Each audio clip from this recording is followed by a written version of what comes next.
Good evening. Hello, everyone. Welcome to Mastercard Foundation presents the Walrus Talks Africa's Next Generation. My name's Shelley Ambrose. I'm the Executive Director of the Walrus Foundation and the publisher of the Walrus magazine. We're thrilled to be opening our fall season at the Isabel Bader here with you today. And this theater and this campus sit on the territory of the Huron-Wendat and Peyton First Nations, the Seneca, and most recently, the Mississaugas of the New Credit. Toronto has long been a meeting place for Indigenous peoples, and we're fortunate to be in a place with a rich history and a very bright future. The Walrus is all about the future. This optimistic little project called the Walrus was started almost 15 years ago. In fact, next year is our 15th anniversary. Our goal is to create forums for conversations about Canada and its place in the world. One way we do that is by publishing the Walrus magazine. Hands up, do you know about the Walrus magazine? Ooh, that is excellent. Hands up if you subscribe. Those are our besties. Those people right there. Hands up if you read it in print. Hands up if you read it on a screen. Hands up if you do both. Aha, very interesting. Thank you for that. That is called a Walrus poll. Tonight is our 78th Walrus Talks across the country. Hands up if you've been to a Talks before. And hands up if you're new. Let's welcome the newbies. Woohoo! For those of you who are new to us, yes, we have a magazine called The Walrus, and yes, we have a Walrus Talk series, and of course we have a website, thewalrus.ca, but what we really are is a place for you to come together to read, to talk, listen, and share ideas for the future of our country and the future of the world. In all things Walrus, you'll find well-told stories on everything from politics to culture, the environment to technology, and so much more. Everything we do is meant to spark a conversation between us and you, between you and your community. We want you to engage, share, and get involved in conversations that matter. So the fact that you are here means you are heeding the call. And we very much, especially on such a beautiful evening, very much appreciate your time and your presence. The Walrus is not left wing or right wing or this wing or that wing. As you all know, a walrus has no wings. And in our case, we are an independent entity with no owners and no one point of view. There is a board of directors, a national advisory council, and an education review committee. A couple of those folks are here this evening. Walrus board chair Helen Burston. Where are you, Helen? There she is. And one of the members of our education review committee, Leah Karagata. Is Leah here? Hi, Leah. That's lovely of you to be here. Did I miss any Walrus? Actually attached to us, Walrus? No, okay. The Walrus community, which now means you are now all Walrus, share a few common traits.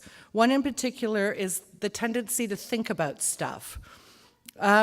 It's a tendency to subscribe to the notion that a mind is like a parachute. It works slightly better when open. Our journalism and our training programs are supported by circulation, advertising, sponsorship, charitable donations, and partners.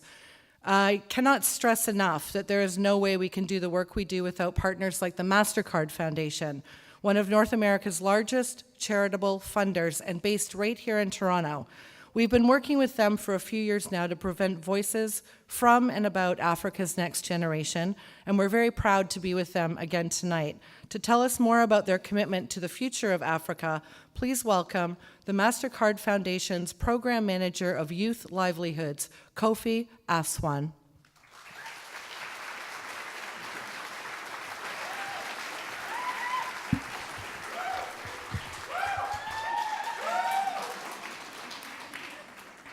Sorry, they're my colleagues. Thank you, Shelley. It is a great honor and privilege to be here today. Good evening, everyone, and welcome to the Walrus Talks, Africa's Next Generation. On behalf of the Mastercard Foundation, I'm very excited to share the stage with all our speakers today, but as well as our two Mastercard scholars, and of course my colleague, Namia. The Mastercard Foundation works with visionary organizations to provide greater access to education, skill training, and financial services for people living in poverty, primarily in Africa.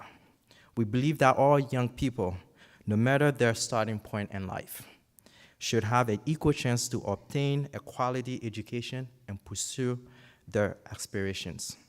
The Mastercard Foundation Scholars Program, one of our best-known initiatives, ensures that students whose academic talent and promise exceed their financial resources are equipped with the knowledge and skills they need to become the next generation of ethical leaders.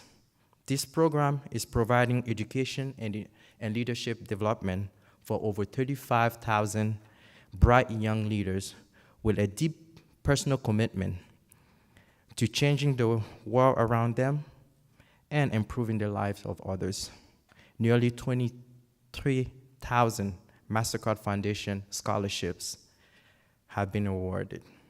These young people, like the two that you will hear today, we have two others, such as Mary and Miguel, who are speaking at a similar talk in Ottawa next week, will create change that matters within their communities and will usher in a new era of inclusive prosperity. Tonight, as we all hear and sit and listen to them, we hope that you will join us in listening, but as well as bringing their stories to others, and find ways to ensure that we create the right conditions for them to succeed. Thank you for giving me the opportunity to share a few things about the foundation, and we'll ask everyone to enjoy the talks. Thank you.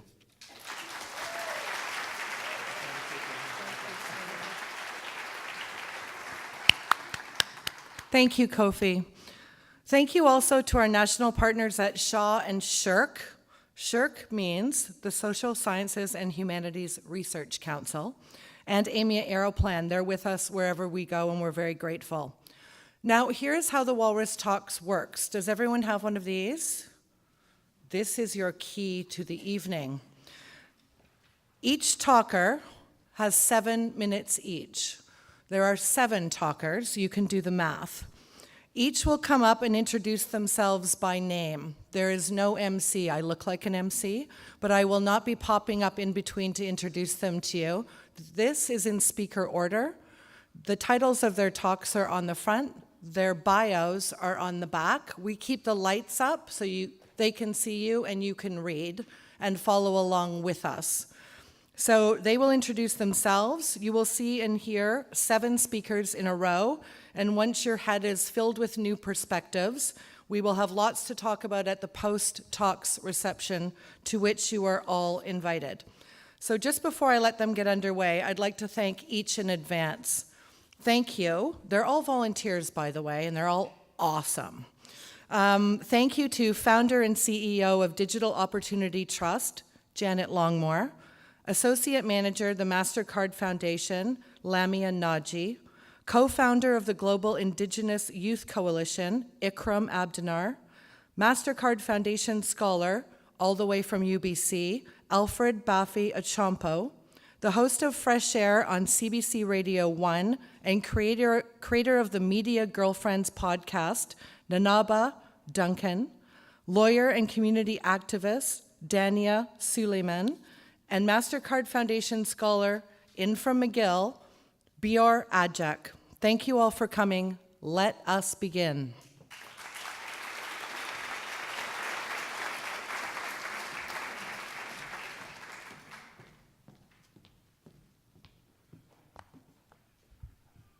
Hello, I'm Janet Longmore, the founder and CEO of Digital Opportunity Trust. DOT is a movement of daring young social innovators who are creating opportunities and transforming their communities as innovators, leaders, and social entrepreneurs. In my work throughout the world, and especially in sub-Saharan Africa, where I've worked with over 4,000 young people, I have seen youth create transformational change, and they fill gaps in systems. And I've also seen that youth are driving an economy of social good. There is so much need in the world. We have a growing global population, massive inequality, pressing issues like climate change, and governments and systems are struggling to keep up or meet the needs of the current population. But here is what I'm seeing. I'm seeing a movement of entrepreneurs and community leaders stepping up to solve problems and fill gaps in these systems that are not working for us. And right now, young people throughout Africa are not waiting for support or programs. They are connected, interested, the first to adopt new technology, and they are creating the solutions themselves. We all want to do things that matter, to fix the issues we see around us. And this generation of young people is not waiting. Empowered with knowledge and networks, they are a powerful and positive movement for social good. So that's what I want to talk to you about tonight. How is Africa's next generation of young people driving a solutions economy? And what is possible when millions of youth are supported to lead? I was recently inspired by a story I read about Sean Loney, an Indigenous entrepreneur from Manitoba. Sean saw firsthand how First Nations communities were spending enormous amounts of money just to heat their buildings, and the government wasn't stepping in to offer solutions. So Sean founded Aki Energy, a social enterprise which has become one of the biggest geothermal energy companies in Western Canada. By doing this, Sean is creating jobs for First Nations communities and creating more stable and sustainable energy options. Sean has helped coin this term, the solutions economy. The solutions economy is when someone entrepreneurial sees a social or a systemic problem, creates a solution, and has a positive impact in their community. Sean is an inspiring Canadian example of a social entrepreneur who is driving the solutions economy forward.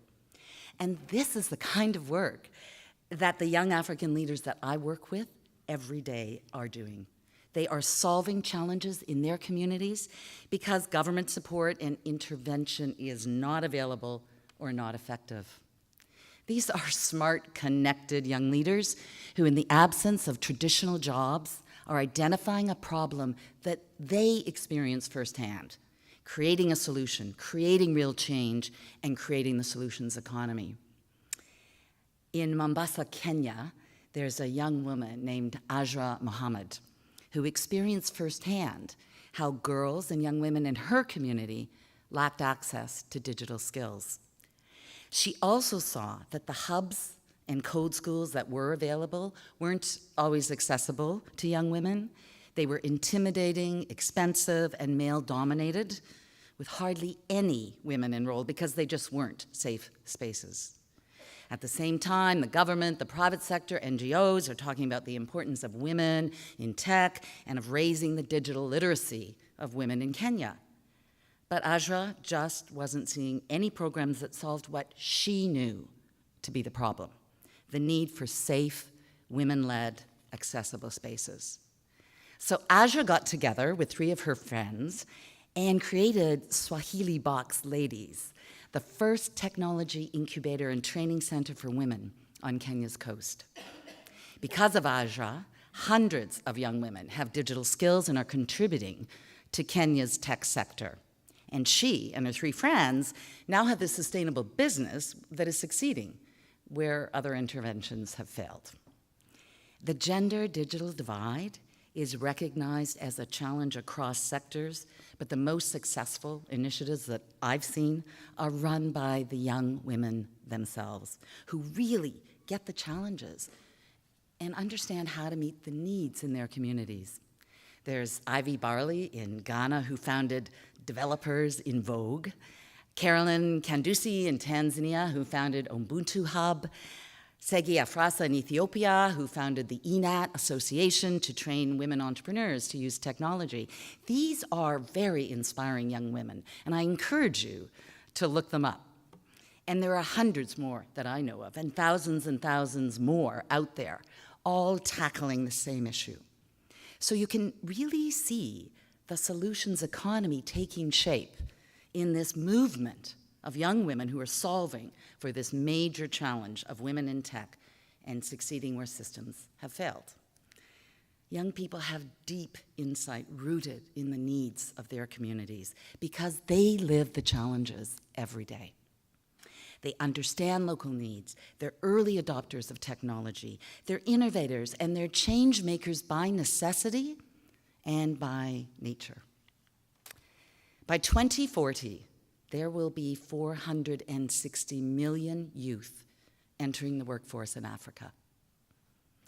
And there was a recent survey of East African youth that found that almost 70% feel that they know what needs to be done to make their community better. So just imagine if 70% of that new workforce was involved in building a solutions economy and putting their ideas to work, filling the gaps they see and stepping in where systems are failing. Hundreds of millions of young people like Ajra and Ivy and Caroline creating their own solutions that their communities need. You can imagine the incredible possibility of that. And I know this sounds big, and it is. 460 million youth is a huge number, and it's only 22 years away. But it's already happening. Youth are creating a movement and driving the solutions economy. It's critical that we have faith in youth as leaders and change makers and shift the global mindset about how youth can contribute to their communities and economies. Just imagine what could be accomplished. A youth-led solutions economy, an economy of social good, is already happening. Africa's next generation is proving it. Thank you.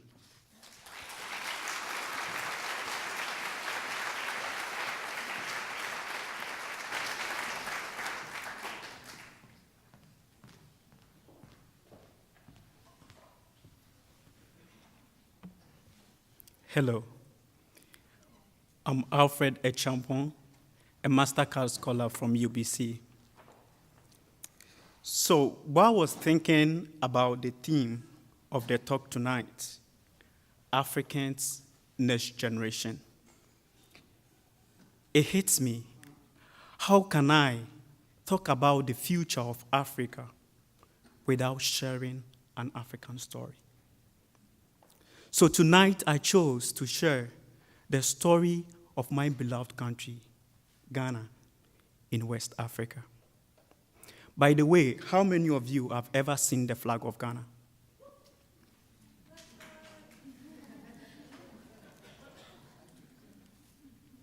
That's the flag of Ghana. The red color is the blood and the toil of our fathers who fought for our independence. The green is our rich forest ecosystems. The black star is our identity as black people, and for me, our pride as Ghanaians. Now, the yellow, which is the focus of my talk tonight, is the abundance of gold and wealth in Ghana. But the question that I ask myself as a young African leader is, has the mining sector indeed been a blessing or a curse for the people of Africa? And is there a need for a change? If there is, which paradigm shifts will engineer such change? I have no doubts about the prospects of the mining industry in Africa. Now, the small-scale mining industry alone employs over 1 million Ghanaians. The sector is known to have contributed to about 32% of the total export in 2013. Now, these stories are no different in other African countries. In DR Congo, the small-scale mining sector employs over 2 million people. As the engine of growth, African mining industry will create an ecosystem for the alleviation of poverty and will enhance sustainable development in the sub-region. A report by the African Bank in 2014 even indicates that about 70% of Africans' export comes from the mineral sector. Now, this amounts to about 28% in terms of the continent's GDP. Is that not amazing? But as amazing as this prospect may seem, the environmental and ecological footprints of mining, as well as the conflicts related to mining in Africa, raises critical questions as we think about the future of Africa. Did you know that the mining industry is one of the leading causes of land degradation in our sector? Our once rich and green forest ecosystem, as you saw in green on our flag, is virtually gone. Can you help me answer the question? What holds for the future of young and innocent Africans yet unborn? It's paramount to say that this trajectory even conflicts with our global policies to fight climate change. What then should be the focus as we think about the next generation of Africa? Now, ecocentrics are of the view that the environment should be the focus of the next generation. But do we conserve our resources and protect the environment when about 50% of graduates from African institutions do not have jobs? Therefore, anthropocentrics are also of the view that job creation is what is going to move our generation. Technocentrics are also of the view that technology should be the driver of change in Africa.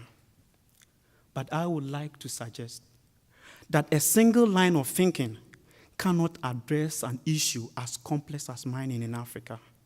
Therefore, a need for a more holistic approach, which incorporates all this line of thinking into a single worldview.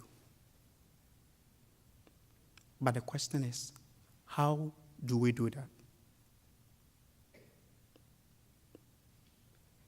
I must say, this question made me pregnant. Yes, you heard me right, I was pregnant. And I gave birth to a son I call Bridging the Gap. I think that for us to have a more sustainable future in Africa, 3 agents of change will be indispensable. The local communities, our institutions, and our industry. Bridging the gap between these 3 agents of change is what will bring transformation in the sub-region. Therefore, I would like to say that innovations that resonates with the culture and traditions of local people is what will effect change in the sub-region. Institutions such as the institutions such as our policy institution should work hand in hand with local communities, such that our policies resonate with the realities at the grassroots level. Finally, I would want to say that mining institutions investing in Africa, instead of fighting with our local miners, should coexist with them by supporting them with technology, innovations, and their human expertise. This is what will drive change in the sub-region of Africa. A wise man once said that the longest journey in life is the journey from the mind to the heart. To this end, I would want to say, mining can be a blessing and sustainable for the next generation of Africa, but should be done thoughtfully and sensitively. Community-driven innovations, which are backed by strong technical and institutional support, is the engine that will drive this transformation. Thank you.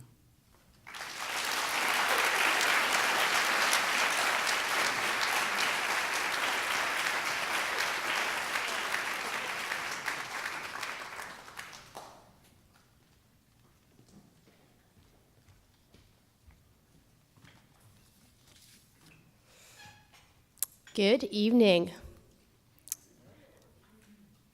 My name is Lamia, and a few days ago, I put the address of Isabel Theater into my phone to find out how to get here tonight. I'm sure many of you did the same. The next steps, you'd figure out whether you'd walk here, you'd bike, you'd take the TTC, or you'd Uber. It's unreal that this navigation exercise looked so different just a few years ago. We've come such a long way. Thank you. But even in the digital age, there's still information that remains inaccessible. So while I didn't grow up in Africa, tonight I'm going to talk about my experience as a second-generation Canadian. And I will focus on one reoccurring theme: the irony of unmet informational needs in a digital age and in a G7 country. And so before I do that, I'm going to tell you a little bit more about myself. I came to Canada at the age of 4, and my family originates from Yemen and Ethiopia. While the two countries are on different continents, they share a lot in common. For example, both countries are known for the generosity and hospitality of their people. Both countries have the world's best coffee, hands down. And both countries claim the Queen of Sheba. And so, even though my family was by no means middle class, this should demonstrate that I nevertheless grew up rich. Rich in culture, rich in custom, and rich in perspective. And for the most part, this richness lent very well to an upbringing in Ottawa, where I was surrounded by many people like me. And whether they also came from the Middle East or Africa, or whether they came from the Caribbean or Eastern Europe, we, as a broader community of second-generation Canadians, experienced a lot of confusion and adventures together. For example, we all knew where to buy the cheapest calling cards for our parents. While our summers did not include cottaging or camping, we still had so much fun at the nearest basketball court or at the nearest community center. We all assumed we couldn't get allergies or we couldn't get sunburned. And while we never got to bring Lunchables to school,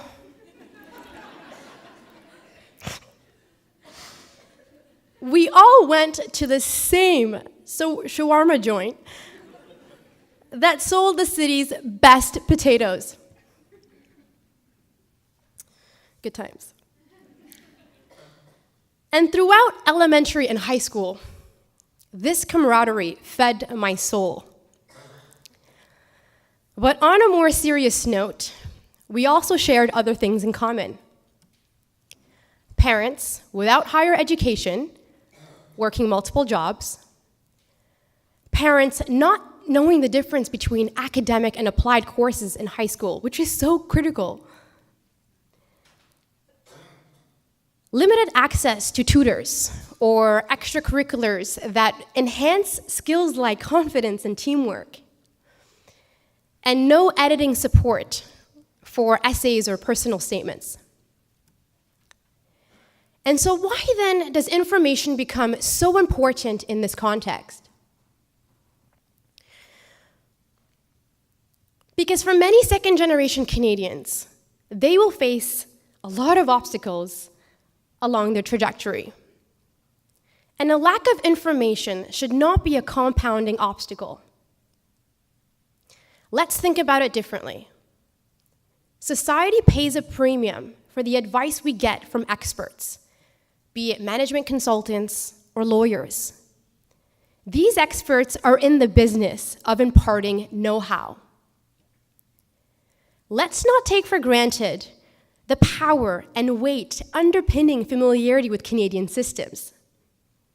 It's a different kind of know-how. It's intel. And for many second-generation households, this intel is far from intuitive. Knowledge gaps become an added burden to realizing the Canadian dream, which at best can lead to frustration or feeling lost, and at worst, unfulfilled potential and a precarious existence.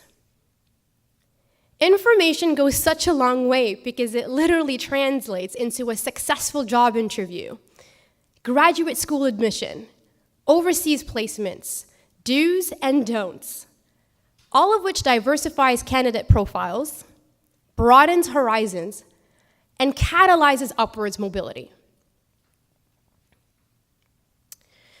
And why is this all important for this segment of the population?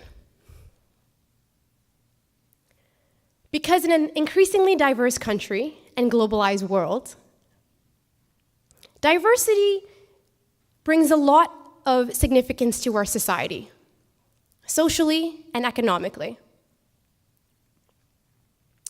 In 2015, McKinsey & Company released a report titled Diversity Matters. It showed that companies with a higher degree of racial and gender diversity performed better, much better. And this is in terms of higher financial returns, enhanced strategic decision-making, and improved customer orientation. Our cultural environment also tells us the importance of diversity. Shows like Master of None, Insecure, and individuals like Trevor Noah, not to mention figures like Barack Obama and Malala Yousafzai, clearly demonstrate the contribution of diversity in terms of perspective, impact, and influence. Canada is ethnically diverse.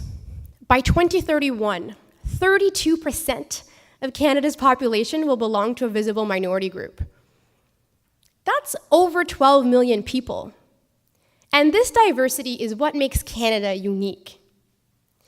But what will make Canada even more unique is if upwards mobility is accessible to all Canadians. I want to see more of my community in Canada's formal labor market. I want to see my community in Canadian top 20, top 40 lists, and not just during the month of February. And so tonight I'm placing emphasis on one solution: how we can collectively fill unmet informational needs and bridge the gap between the known and unknown so we can unlock individual potential right here at home. And while I am by no means a philanthropist, I do have two assets at my disposal: my time and information I've picked up along the way, based on my achievements, and more importantly, based on my lessons learned. So I ask you to join me over the world's best coffee, so we can have conversations that share information. This way, navigation becomes less about trekking an overbearing avalanche and more about mapping a path forward that, while bumpy, is exhilarating and at its very core, truly and consistently Canadian. Thank you.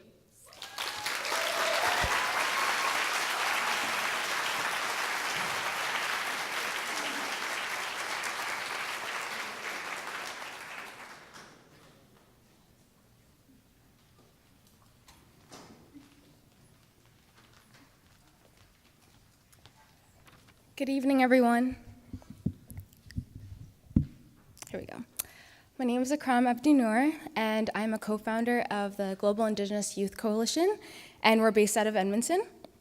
So a little bit about myself. I go to the University of Alberta, and I am a filmmaker. Both me and Nigel Henry Robinson, we are both filmmakers, and so that's kind of, it informed how we went about making the coalition. We really wanted to connect both the Indigenous and the Somali communities in Edmonton through something that was more than trauma and pain, because we both go through a lot in that city. But we also have things that connect us that are good, things that are positive and can give us something to celebrate about. So it started out as a series of events and workshops aimed at talking about how we were presented in media and how to actually decolonize ourselves from growing up as the one Native kid, the one Somali kid in your classroom, and internalizing the otherness within yourself and finding artwork and finding a place in weirdness and in art, and cutting through the outer layer, because that outer layer was compromised because of other people's vision, and going and seeing a human being face to face. So that was convoluted, I understand, but I don't know, I'm getting emotional, just because when we first had our event, it was a storytelling event, and we didn't think that a lot of people would come, and we had an amazing turnout. So many people came, and the poetry that they read was raw, it was painful, but it was a time that I felt like they could talk for themselves. They weren't being talked to. We have a lot of programs aimed at Indigenous and Somali kids in my city, but a lot of it does feel like it's almost as if they're trying to contain a ticking time bomb and talking to us to not get us to do something, when in reality, of course, we're individuals and we're living our own lives. We don't see ourselves that way. So when we made this event and it was supposed to be just positive and chill and whatever, people came in with art, and that art was painful, but it was like taking a deep breath and letting something out. And that meant a lot to me. And so today I wanted to talk about how activism can actually be something that helps you grow in your inner world, rather than, it doesn't have to be a burden. It doesn't have to be something that you have to schedule in. It could really be something that transforms you. Oh my God, this is not in what I wrote. Goodness.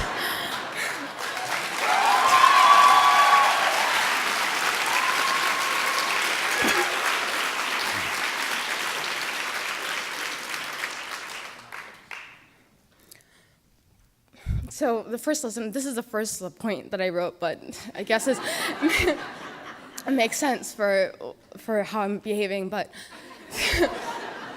the first lesson I learned from my mentors was, my mentors and the attendees at our events was, there is power in vulnerability, and it's the bravest thing you can do to hold space for another human being.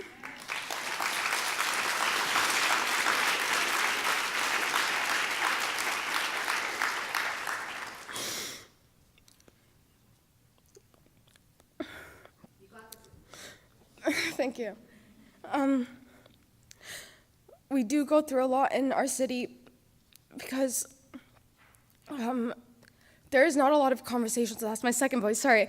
There are not a lot of uncomfortable conversations that are had in Edmonton. There are a lot of very well-meaning, community-oriented people. And so that's why I'm so passionate about community work, is because it feels like it's one of the only avenues that people can talk to each other about uncomfortable things without yelling at each other.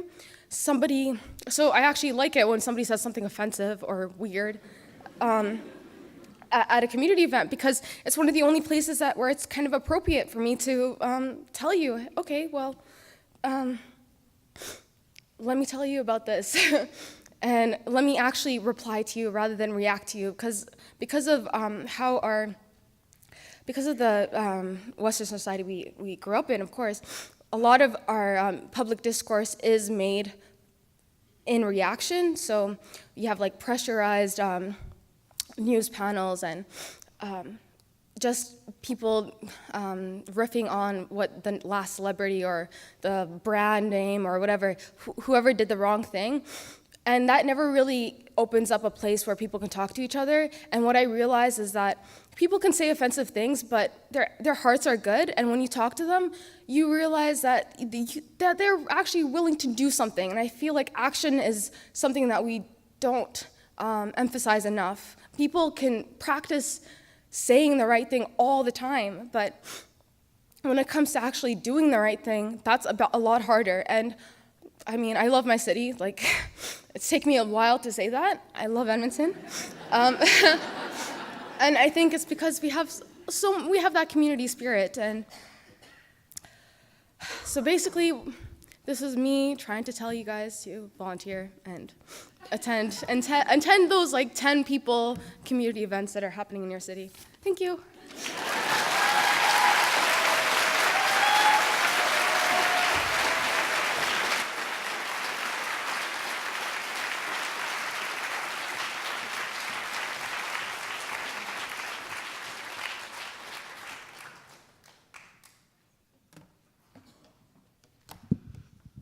That was great, Ikram.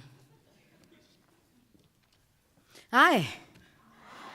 My name's Nanaba Duncan. I created and produced a podcast called Media Girlfriends. It's a podcast where I interview my girlfriends who work in media. And it's a pretty simple idea. I also host a show called Fresh Air on CBC Radio 1. Thank you. It airs across Ontario, and it's a show where I play music, I interview interesting people, and I talk about the weather a lot. 14 years ago, though, I was in Ghana. I was volunteering with Journalists for Human Rights, and I found myself one day in a bathtub in lots of cold water and ice because I had malaria. And it was a really big deal. My fellow volunteers were concerned about me. I had a really high fever, and everything turned out fine. But for a lot of healthy Ghanaians, malaria is something that you might call in sick about and lose a few days. And I was thinking back to that moment, and I realized I was more like my fellow volunteers in that I was more like these non-Ghanaian, non-African people than I was like these other Ghanaians whose blood I shared. I was born in Ghana. We came here when I was 2 years old, and I grew up with the culture and the food. But sometimes I think about situations and I think, I'm very Canadian. And that's my identity. I'm proud of it. But sometimes I feel woefully un-Ghanaian. I mean, my jollof rice is it's so-so. So that's why I'm always wanting to connect with my culture. And the way that I do it is through social media. I use WhatsApp, and I'm connected with my sisters and a lot of cousins. And I follow a lot of artists and creators and producers and media professionals on Twitter and Instagram and Facebook and Snapchat. And from my perspective, I think the future of Africa is going to be led by Africans telling their own stories on their own terms in these very public platforms. And I think some of the most successful stories will be the ones that are trying to change narratives. So I'll give you an example. There's a really hot hashtag on right now in Ghana. It's called Peppadem Ministries. Peppadem Ministries. And the Peppadem Ministries is led by a number of women who are trying to change normalized narratives around gender. And they call themselves the Peppadem Ministries because, well, there are ministries everywhere in Ghana. And also, pepper it's a common ingredient in a lot of Ghanaian dishes, and pepper is hot, and pepper makes you uncomfortable, and so does the truth. So they are peppering the world with their feminist ministry by reversing script that they've become familiar with. They want Ghanaians to unlearn toxic narratives. So for example, don't let being educated get into your head such that you'd think you don't need a woman in your life. You're incomplete without a woman. Your honor and masculinity depends on it.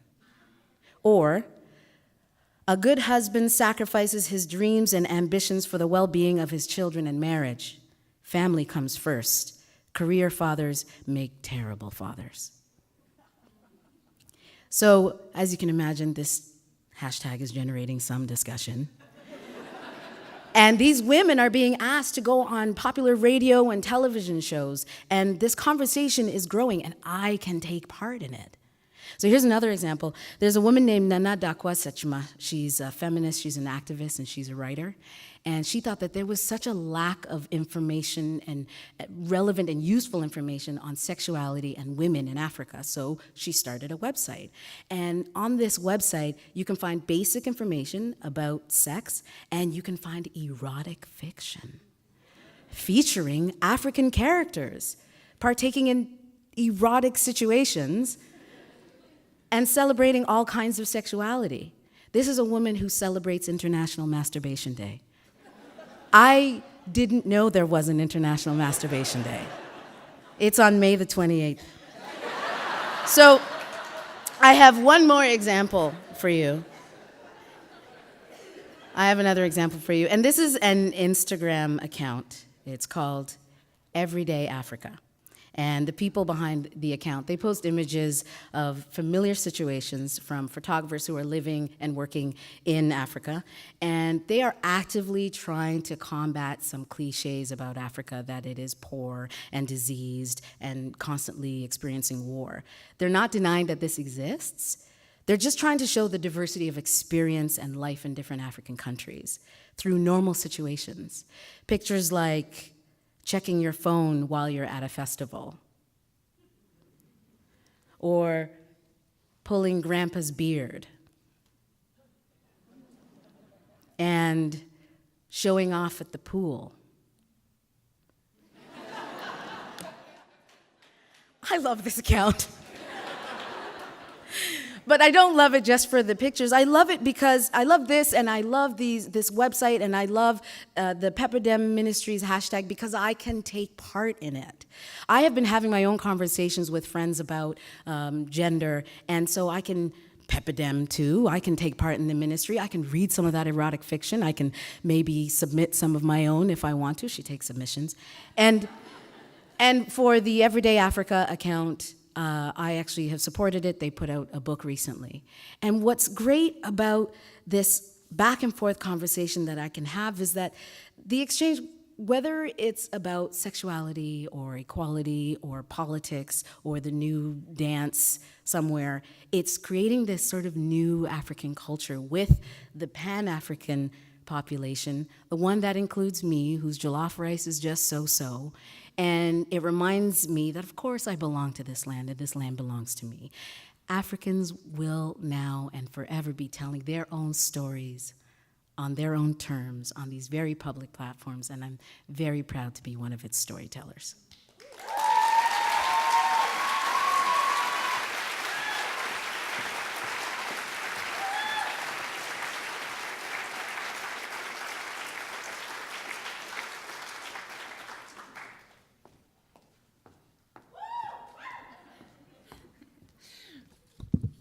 Good evening, everyone. My name is Dania Suleiman, a lawyer in Montreal and a second-generation East African immigrant. My talk today will focus on Afrocentrism, and I think it ties well with Nana's presentation as well. So during my bachelor's, I became involved with a Montreal-based African association that aimed to create a deeper knowledge of the struggles for freedom happening in the continent. Part of our work was also revisiting ancient histories in an effort to understand our legacy and heritage, to feel a sense of belonging. Many Africans from the diaspora, whether from the perspective of a second generation of immigrants or further down the line, revisit ancient African empires and civilization to pinpoint the times in history we had importance, namely that of the Pharaonic Empire. And for this talk, I'll be focusing my attention on this example. So we see depictions of this empire in much of the Black American culture, for instance, Michael Jackson's Remember the Time or the movie Welcome to America. In both instances, glorified and rich Africa is represented under pharaonic symbolism. Part of the efforts to create proximity with these empires, even just on a symbolic level, is to focus attention on Africa's contributions to world civilization and history, to feel a sense of value that we too had our time of glory on earth, that our histories are not only tribal, village-focused, or inhabitants of large safaris, that we not only had oral transmission of knowledge, but we had written ones too. These intentions of rehashing our different legacies are quite noble and even necessary. There's an urgent need to reclaim a sense of worthiness in the face of brutal colonization and slavery over the past centuries. Also, on a side note, another positive effect is that it also challenges Hollywood's whitewashing of the Pharaonic Empire, to name that one specifically. Every actress casted for Cleopatra was Caucasian with a bit too much bronzer, so at least on that level, reclaiming our heritage is an important endeavor. Yet my difficulty with linking the Pharaonic Empire as the climax of African civilization, which therefore should be greeted as an example of success and worth in our individual and collective lives, lies on two levels. First, I believe it creates a very linear narrative of what was going on in Africa at that time. The truth is the Pharaonic Empire was a Nubian reality, and it had direct impacts in Egypt, Sudan, parts of Eritrea, and Ethiopia. And so focusing on one empire as an African reality versus everything else that was equally happening creates a very singular narrative of a vast period of time, which in this case spans on over 3,000 years for the Pharaonic Empire.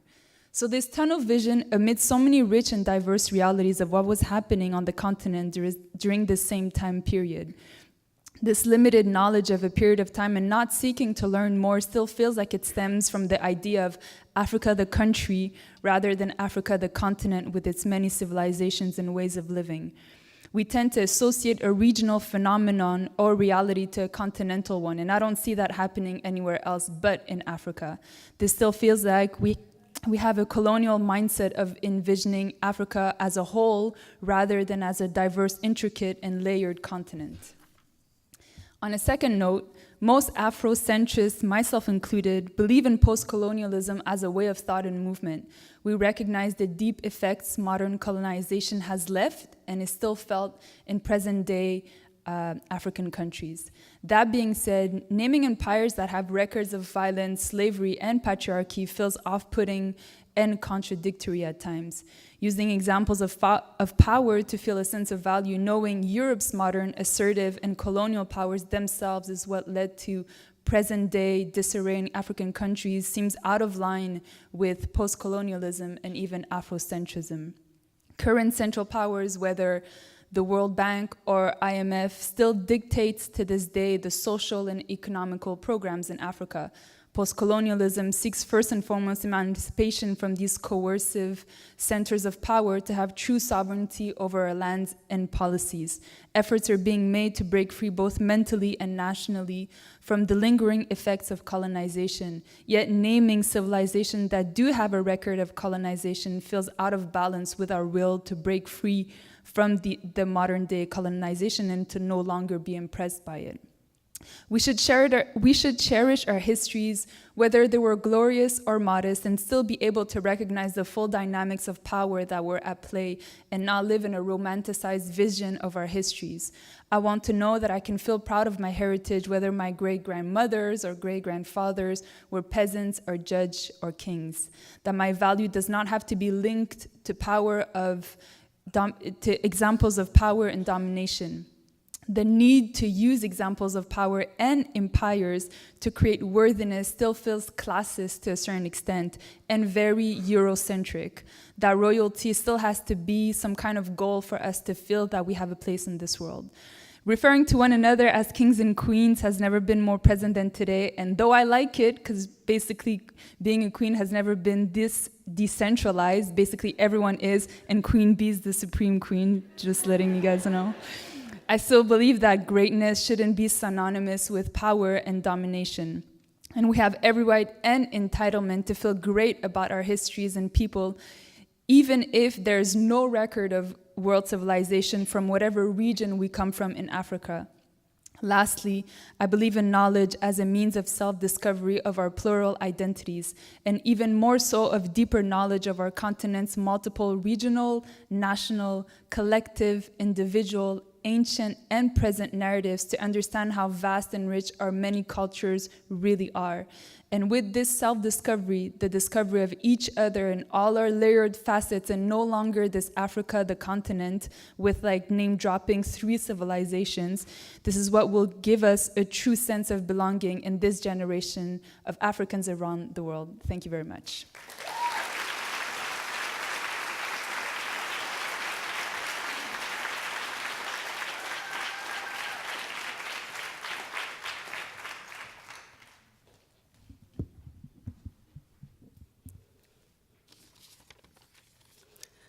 It is when war happened that everyone is quick to preach peace. And today, being the International Day of Peace, I ask the question, of what good is peace without justice?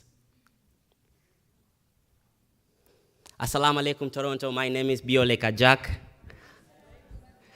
I'm from South Sudan. Well, I was born during the infamous Second Sudanese Civil War,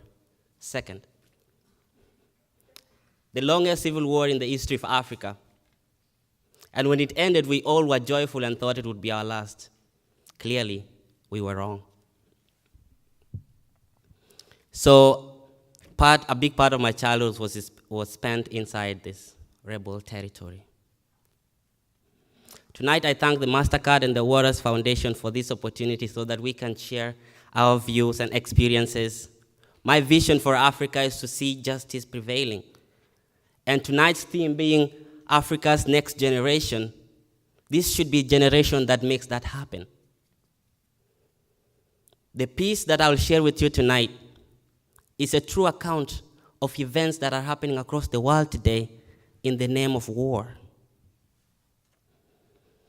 I wrote my first lines a few months ago after unexpected inspiration from Marcus Hobson 5. So tonight, I bring you inside the rebel territory.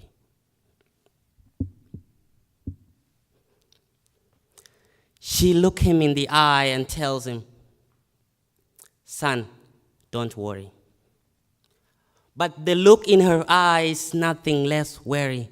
With the gun so loud, they got these school kids worried. They are in a war zone, but the whole world is staring. Her son is young, but he needs courage since the bomb schools he dropped out, just like her miscarriage. Now, no education, but this is the rebel child's ambition. When you close your eyes and listen, you'll see the vision. When I say the word nation, what do you envision?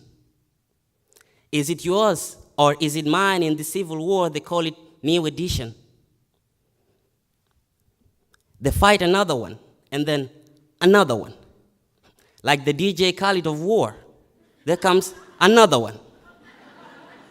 With people dead and resource finished, and no one's willing to take the full blame, we all victims of this devilish game. It's like our common sense perish. To sit back and let God punish.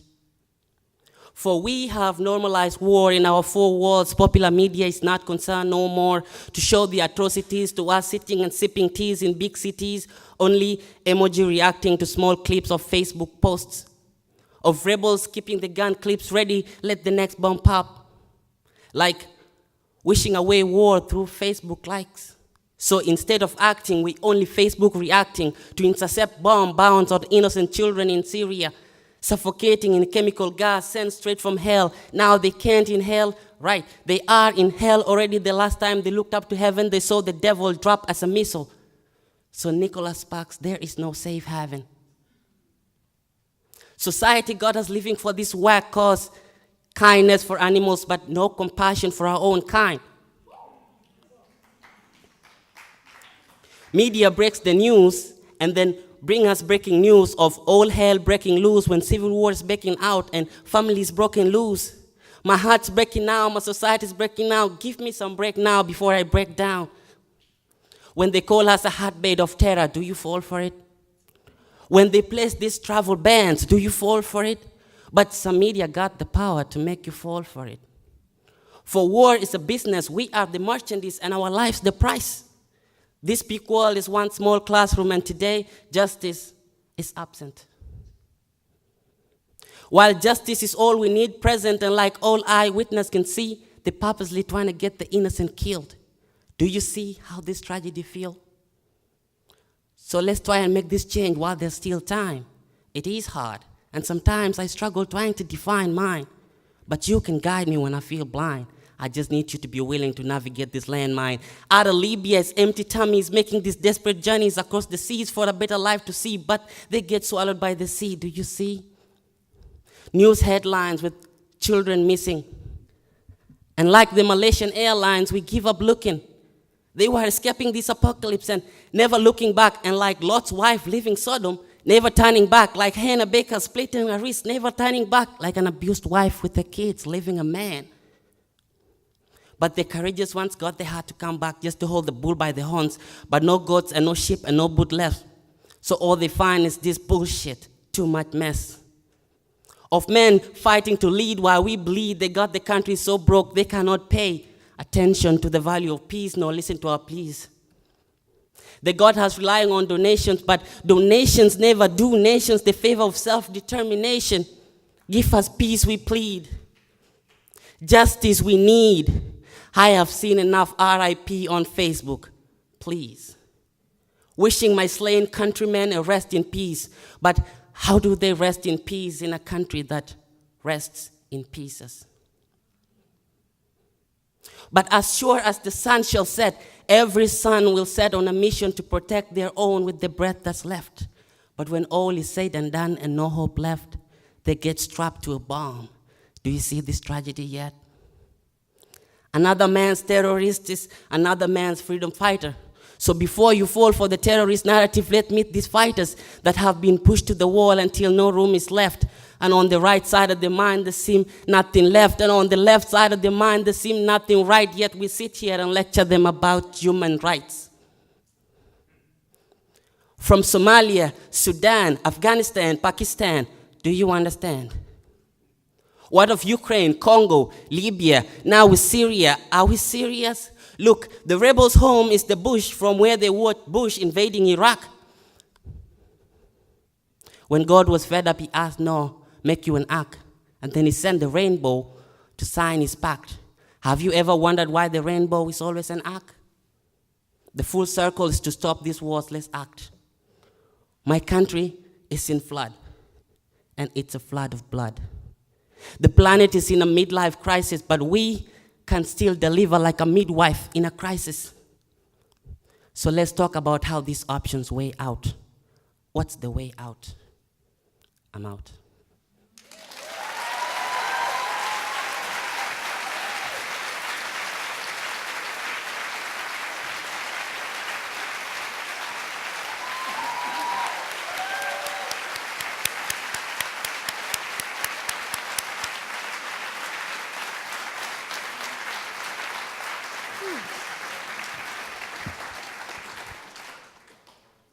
Wow. Wishing away war through Facebook likes. That was incredible. Thank you. Well, as we said at the beginning, a mind works best like a parachute. It functions better when open. I always learn so much from the Walrus Talks. Tonight I learned, well, where the world's best coffee is, for sure. The longest journey from the mind to the heart. And that there's an International Masturbation Day. I didn't know that. I'm sure you all have your own takeaways. I won't recap everything for you. Please join me in thanking, let's wait till the end for the giant applause, Janet Longmore, Lamia Naji, Ikram Abdinar, Alfred Bafi Achampo, Nanaba Duncan, Dania Soliman, and Bior Ajak.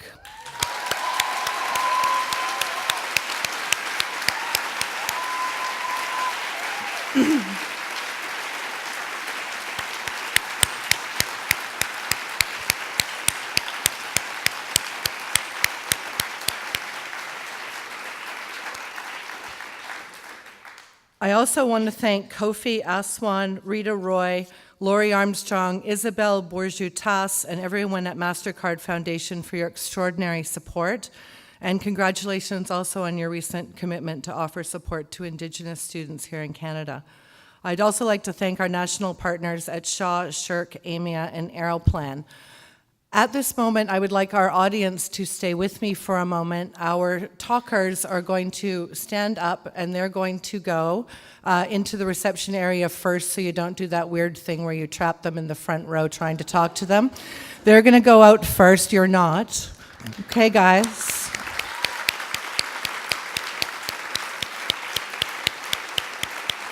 And while they're doing that, I'm just going to keep you for 2 more seconds.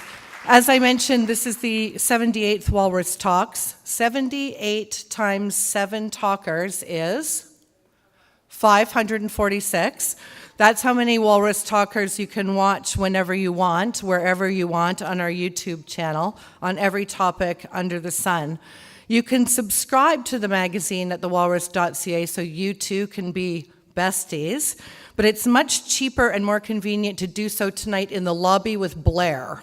She's just sitting there at the table. She'll be happy to help you, and it's cheaper because just for you tonight, because you came out to see us, a full year's subscription to the Walrus is just $25. We deliver it in person. A walrus comes to your door, hands it to you. It's a really fun thing to do. You can sign up for our newsletter there too so you don't miss any Walrus Talks. We are back in this very theater, different topic, on Tuesday, October 10th, the Walrus Talks Disruption. On Wednesday, November 22nd, we're over at Kerner Hall for the Walrus Talks Social Impact. Please join us. Now, one last thing. Do we have any donors in the room? Don't lie. Any donors in the room? Please find me at the reception and I will buy you a drink.